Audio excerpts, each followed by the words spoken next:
You're listening to the Life Coaching Secrets Podcast, episode 184.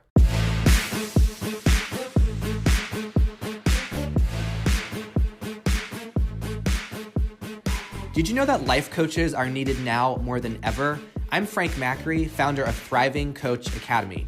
I've trained over 1,000 coaches and helped them launch their own successful coaching businesses. If you want to make an incredible income and impact as a coach and have a lot of fun doing it, I'll show you exactly how to get it done. This is Life Coaching Secrets. What's up, coaches? In this episode, I'm going to talk about how to create irresistible offers. Now, this episode was inspired by all of the decisions I have had to make in the first stage of wedding planning. So I know if you're a student in the academy, you probably know that I am engaged and my fiance and I are planning our wedding, which will be next year. We are getting married in a Scottish-inspired castle that is located in the Appalachian Mountains of Western North Carolina. So it's about an hour away from Asheville, and we are so excited to have our wedding in a castle. So if you've been married and if you've gone through the wedding planning process, you know that there are a lot of decisions that need to be made, and there are a lot of vendors that need to be hired, and every vendor requires its own research. And it's been really exciting and sometimes a little bit overwhelming just at how much there is to look into. But I thought it could also serve as a learning opportunity for coaches like you to understand how to create irresistible offers. So I'm going to talk about what really sold me with some of the vendors that we're going with, and how you can use that insight to inspire more people to work with you. Now, first I want to talk about I'm going to make a further episode where I go deeper into this, but when we think about selling and putting your offers out there and inviting people to work with you, it's really important to understand what your relationship is like to the experience of being sold to, or when someone pitches something to you. What's that experience like for you? For a lot of people and a lot of coaches in the earlier phase of their journey, they feel very frustrated and annoyed when someone tries to sell something to them. And I used to resist the experience a lot. I used to really resist when someone would sell to me, but now I actually am in the point where I love being sold to, even if it's not something that I want. I just love seeing someone put an offer out there. I love seeing a good, solid, powerful, clear offer. And there's a lot of reasons behind this too. I love it because I really appreciate seeing people share their products, share their services that they're passionate about. I find passion to be really inspiring. So I like seeing people share whatever it is they're passionate about, even if it's something that I don't necessarily need or will not be saying yes to. It's cool to see other people sharing their passions with the world. I also love being sold to because I respect the strength and the courage that it takes to put something out there that you really took a long time to believe in and probably put a lot of effort into creating, and also experience rejection from others to get to the point you're at. So I respect the journey that other entrepreneurs have been on to simply offer their services, their products, their gifts to other people. And I also love being sold to because I see it as a learning process. I can learn things about how I see others sell, things I like, things I don't like, to enhance my own offers, but also to teach our students in the academy and a little bit of what I'm going to share with you all today of how you can make powerful offers in your own business. So it's been exciting to be doing this wedding planning thus far because we were sold to a lot. We spoke with a lot of vendors. And one of the ways that I avoided too much overwhelm with the decision making is I just decided that with each particular service that we needed, so like with music or with the venue, or with the wedding planner or with the attorney, it was always just, I'm going to spend an hour researching different options here. I'm going to book calls with just a handful, and I'm just going to take how that conversation on those calls to decide who I'm going to go with. I realize there's so many different options for everything, and it's not useful to spend your time just looking through all the vendors out there because the list is really endless. So if you have some decisions in your life around a product or a service that you're trying to figure out which is the path for you, I really recommend that you have a decision-making protocol, that you really go into that, not just trying to endlessly research or do your due diligence, which a lot of people say and really is just a nice sounding phrase for procrastination, but you just be intentional and clear. You just decide what it is you're looking for. Give yourself a really tight frame of time for how long you're going to spend researching. And then from that space, just make a choice, make a decision. This is going to move your life so much farther along than if you constantly spiral being in indecision and uncertainty. It's empowering when you can make decisions. Decisions are what make your life move forward. And this is going to be a great way that you also really move your business forward, because as an entrepreneur, you're going to make lots of decisions, and that's going to require your decisiveness. So whatever opportunity you have in your life to practice that now, I encourage you to do it. All right, so let's talk about, I'm going to share with you how we decided on our wedding planner, on our attorney, on a venue, and also on music. And I'll give you some reflective questions to think about when it comes to your own coaching services that you have right now. Or if you don't yet have your coaching program or services out there yet, this will be nice for you to know what to consider as you get to the point where you're creating that and offering it to others. So let's start with the venue, the castle itself. As I shared, this was I think the first thing that we looked at. I think we started with the venue, and then we built everything around that. So what really sold us on the venue, the castle itself, I mean, aside from it being a castle in the mountains and loving mountains, is the social proof that we saw. So on their website, they had a lot of awards that they were given for being the best of certain lists for, top place to have your wedding. So that was really cool. You want to make sure that with your business, how can you translate this to you? How well are you documenting and sharing your client's success? This is one of the best ways to build trust with somebody, to stand out. Now, all of our students through Thriving Coach Academy, we walk them through a process to make sure they are accumulating client success stories, so that way they can leverage that to build trust with their future clients. So how well are you currently documenting that? That was one thing that sold us, is seeing all of those awards that the venue had.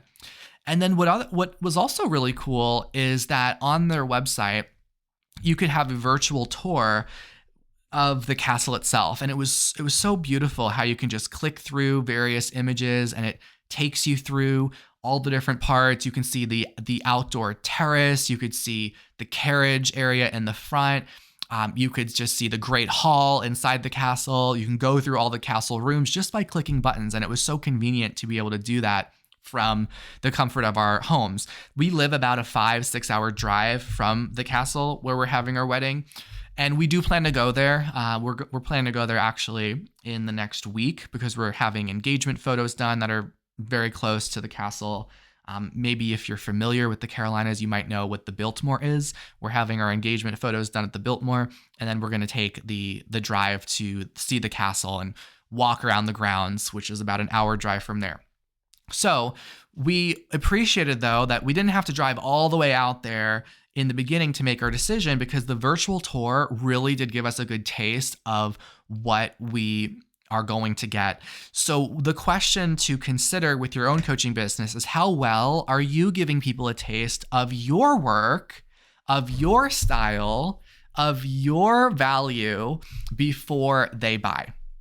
How well are you giving people a taste of your work, of your style, of your value before you buy? Now, this is one of the purposes of your marketing. Marketing is not about you trying to push people to work with you or convince them to hire you or proving yourself to people. That is not how we define marketing at all. Marketing is about building a relationship with people and giving people value ahead of time. So whether you have your own podcast, or whether you share on social media, or do your own workshops or speaking gigs, these are ways that you are giving people really a taste of what it is you have to offer, what it would be like to work with you. A lot of people say when they join Thriving Coach Academy, this podcast was really what sold them, because it gave them a good feel for the energy that we have in our program. They hear our student success stories, they hear about their experience, and it gives them a good feel for what kind of success they can also anticipate for themselves when they're in the program. So how well are you giving people a taste of your own work, of your style, of your value before they buy? Make sure your marketing is giving people value ahead of time, helping people get even results ahead of time. This is really key. One of the other ways that we do this in the Academy is we have a mini course called Coaching Fundamentals, and it is a $97 course. Some of our potential students decide that they want to start with that as a way for them to get access to videos that are directly from our virtual classroom, so they can get a feel for how I teach, how our students interact, the different tools that we provide our students, the rulebook coaching method that we teach our students to have breakthroughs with their clients by using. So the Coaching Fundamentals mini course is a really nice way for our prospective students to dip their toes in the water. So you can think about with your own business as well, is there something you can do to let them get a taste of what it would be like to work with you? So if you have like a group coaching program, maybe they're able to attend one session as an observer, or maybe they get access to some recordings so that way they can get a feel for it. So you can think about that and get creative on what could that look like for you. And by the way, if you have not already enrolled in our Coaching Fundamentals program, or you're not already a student in the Academy, I will make sure to put a link for that in the show notes of this episode. If you were wanting to get a feel for our program, it's $97. If you are not satisfied, we will fully refund you. But it's a great way for you to not just get a taste for Thriving Coach Academy, but also learn a bunch of coaching skills and tools that you can use right away. So I'll put the link for Coaching Fundamentals inside the show notes of this episode. All right, so that's how we came to decide our venue. So the key takeaways are: how well are you giving people a taste of your work, your style, your value before they buy? And then how well are you documenting and sharing your client success? Let's go into how we picked a wedding planner. I think this was the second big decision and vendor that we found. We wanted to have, and also our venue required that we have a wedding planner. So we started to do some research, and the reason why we chose the wedding planner we chose is firstly by how calm and clear she was when she was in the consultation with us. So of course we had lots of questions, and we were a little bit overwhelmed at just all of the planning that we knew would have to happen for the wedding. And it was her calmness and her clarity that really eased our concerns and made us feel very confident going forward with her. She was very clear about what her process was of working with her clients. She had such a relaxed energy and a clear process. And after we had our initial consultation, before we even hired her, she sent us a $10 Starbucks gift card. And I thought that was super thoughtful. She wrote a message to it like, "It was so nice to get to know you. Your next coffee's on me. I hope that, you have success with your wedding." And I thought that was a really nice little touch. And the last thing that really sold me was included with her wedding planning services was a coaching course for newlyweds. She isn't a coach, but she partnered with a husband-wife coaching team, and they have this little course that provides strategies and reflective questions for a couple as they're approaching their marriage and in their early stage of their marriage. And I thought that was absolutely brilliant. And of course, because I am obsessed with coaching, that was the tipping point for me. So what are the lessons to take away from this for your own offers? How calm and clear are you when you connect with your potential clients, right? When you have consultations with those potential clients, your potential clients are going to probably have some overwhelm and fear and concern. They might be afraid they're going to fail. They might be frustrated because they haven't been able to resolve this challenge in their life that they have currently. Your calmness, your energy is so key. All right. How calm and clear are you currently when you're connecting with your potential clients? Even if you're networking and you're having conversations, how calm is your energy in those conversations? Like, how grounded are you in your confidence, in your coaching ability, in the process, and in the coaching process, and in your ability to support that client? And the last question for you to reflect on with this is, what steps can you take to ensure that your coaching process is transparent and easy to follow? So how clearly are you laying out, if you have a coaching program, how clearly are you laying out the steps of that program? If you don't have a coaching program, but you have a bundle of sessions with you, how clearly are you laying out the key checkpoints that are going to be addressed in those sessions? Now, we give you lots of templates in the academy to make it very simple to organize these thoughts. I want you to sit with this. How clear and calm are you with your energy and also with the steps for your coaching services as you lay them out for your potential clients? Clarity is key. The clearer and the simpler offer in the room will be the offer that always wins. So that is how we decided on our wedding planner, and we've been very, very happy and satisfied thus far working with her. Okay, next was the attorney. So when I started a business a long time ago, it was advised to me very early on that especially, it's recommended for all couples to have prenuptial agreements established leading up to the wedding. And I was told, especially if you're an entrepreneur, you have a business, you have like separate assets that you already have before you get into a marriage, that having prenuptial agreement is a smart thing to have. So this was an area that I was really unsure, like how do I find legal services that I'm going to know is right for me? Because I don't speak a lot of legalese, you know what I mean when I say that, right? Like just all these terms, and it could be really tricky to know which legal services to go with. So I took an hour, as I shared earlier, I came up with a list of options, and then I just went through those.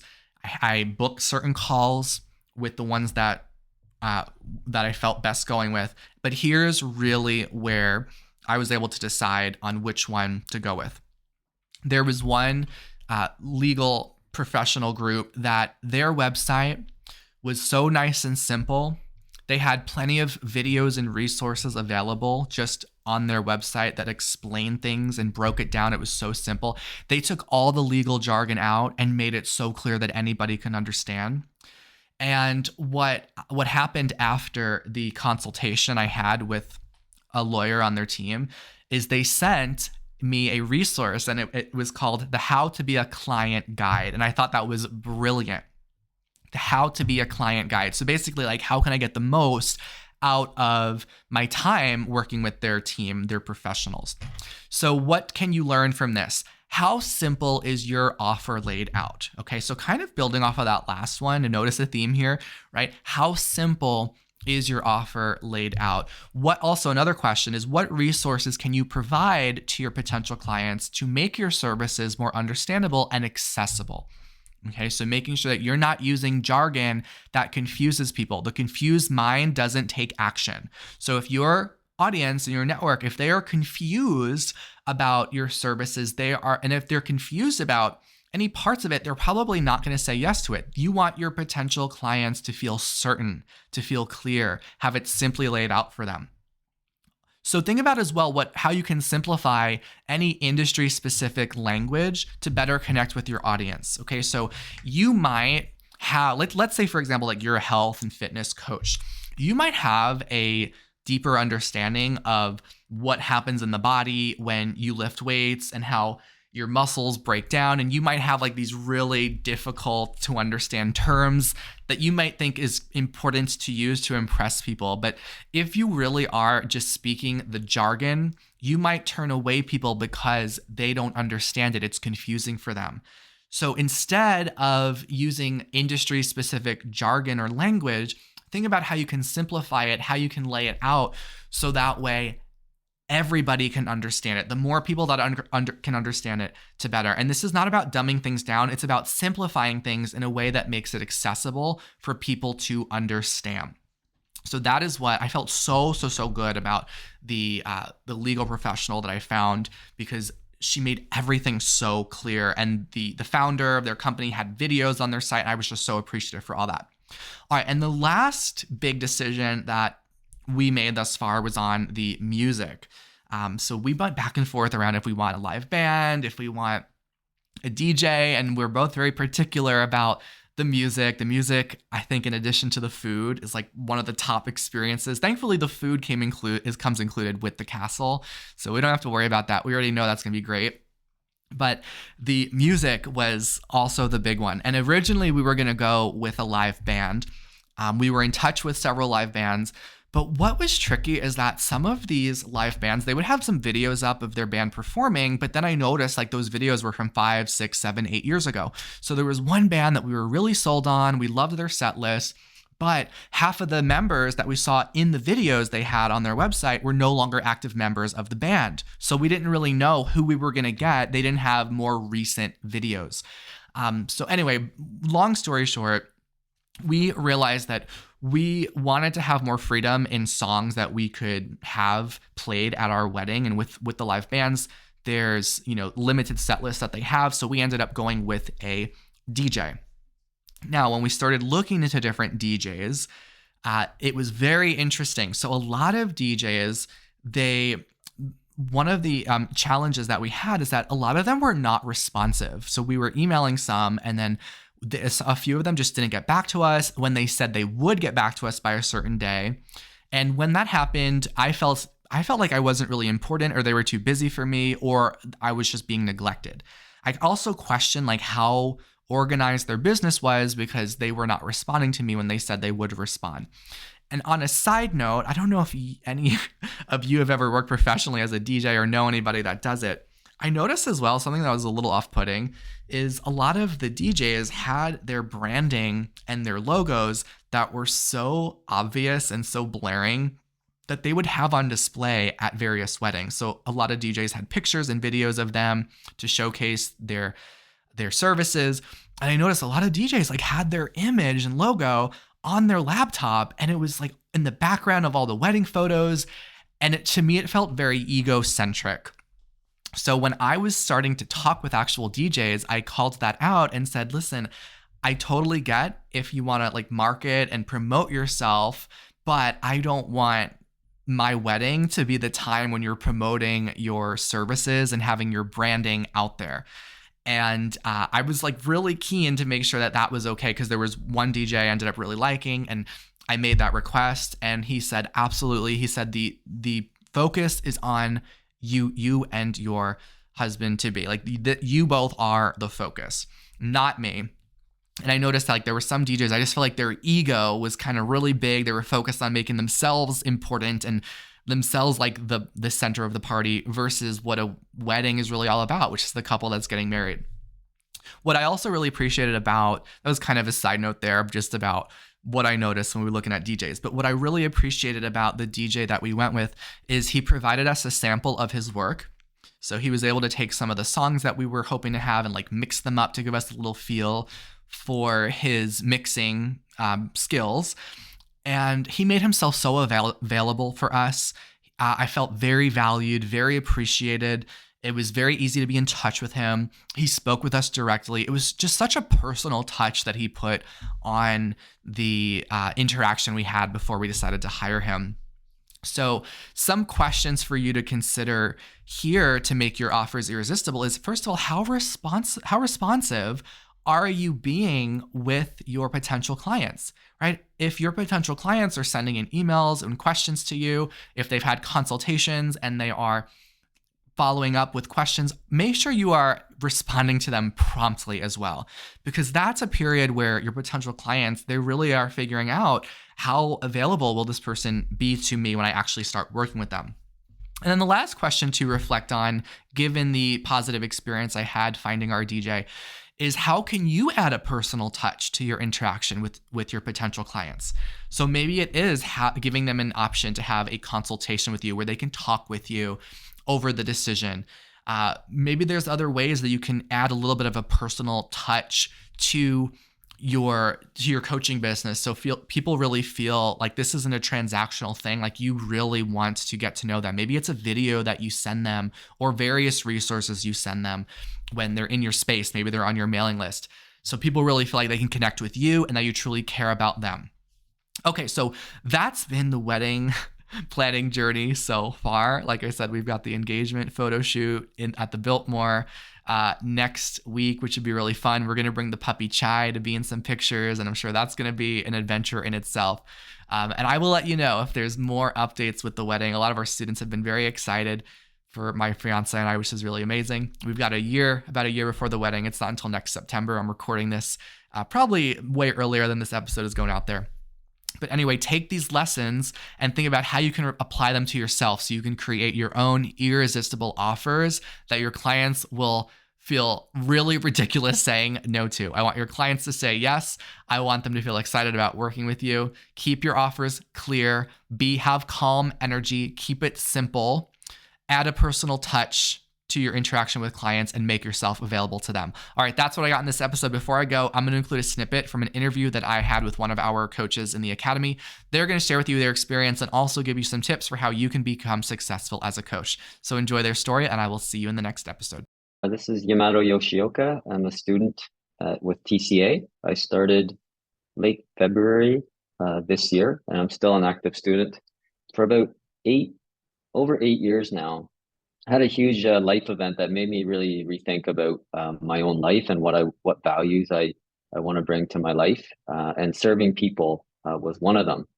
And so it's taken me a long time, but as soon as I kind of pictured myself coaching, I knew this was it. Currently work as a senior level manager at a global company, and I've had the last 20 years with this company. I've been challenged. I've grown a lot, grown in influence, positions, promotions. And at the same time, I knew this wasn't my final destination and I wanted something different. And like I mentioned, developing and mentoring and helping others and serving others was that missing piece. And so I knew I was destined for something else when I arrived at coaching. So I did like a decision analysis. I lined up probably eight different academies and programs. And I was looking for a few things in particular, obviously coaching skills, but business skills. And I definitely wanted a program that had practicing and real-time feedback of coaching. And then one thing that really also drew me to TCA was the lifetime support, which was it was definitely a bonus compared to the other programs. And I remember giving myself like 1 week, because I could have just continued on with the decision forever. I gave myself 1 week, but as a complete package, TCA was definitely what stood out for me. Just seeing the impact to the clients that I've already been able to create has been a huge, coming from a place of service, it's been so enlightening and energizing. So I signed up, I think it was late February. I had pro bono clients like in March. And first paying client was in late May. And I've had two others since. Honestly, the timeline is surprising. I kind of keep notes and I look back at my own growth and what I had charted out as an image when I didn't really know anything, and what's actually happening is happening so much faster. There's no doubt about that. The flexibility of time and location to do this business is a huge benefit for me. Wife and I have 5 kids and it's very busy, so having a flexible schedule is something that I look forward to on the personal side. If you're somebody that's considering the academy, you're probably at a moment or at a time in your life where you're kind of drawn to this for a reason. One of the things I think that happens is the fear of starting, which I definitely experienced, is you downplay your ability to be successful and then you sort of overvalue the status quo. And looking back on that decision to start, I completely see the equation the other way. The success ability is exponential when you jump in, and then it really shows the cost of status quo was really high. Like looking back, I wouldn't want to be there. So that's what I would tell. Is definitely the upside is huge, and status quo, the cost of it is also bigger than you probably think. In the program, I would say the advice for students to be successfve is, one, to know that you have your own uniqueness. I'm definitely finding that all students that I've been working with in the academy, we all have very different backgrounds. We all have very different styles and personalities, and it all works. We're all unique, and we're all going to have unique clients that are drawn to us. My advice would be to not compare yourself too much to others, but to actually find how you're unique. Hey, would you like access to powerful coaching tools you can use on yourself and clients right away? For being a listener of the podcast, I'm giving you a VIP guest pass to get a sneak peek into my coach training program. Inside, you'll learn our coaches' secret tool they use to transform their clients' lives. And you'll also get a training on how to launch a coaching business. Just head over to www.thrivingcoachacademy.com/VIP to get started. I'll see you on the inside.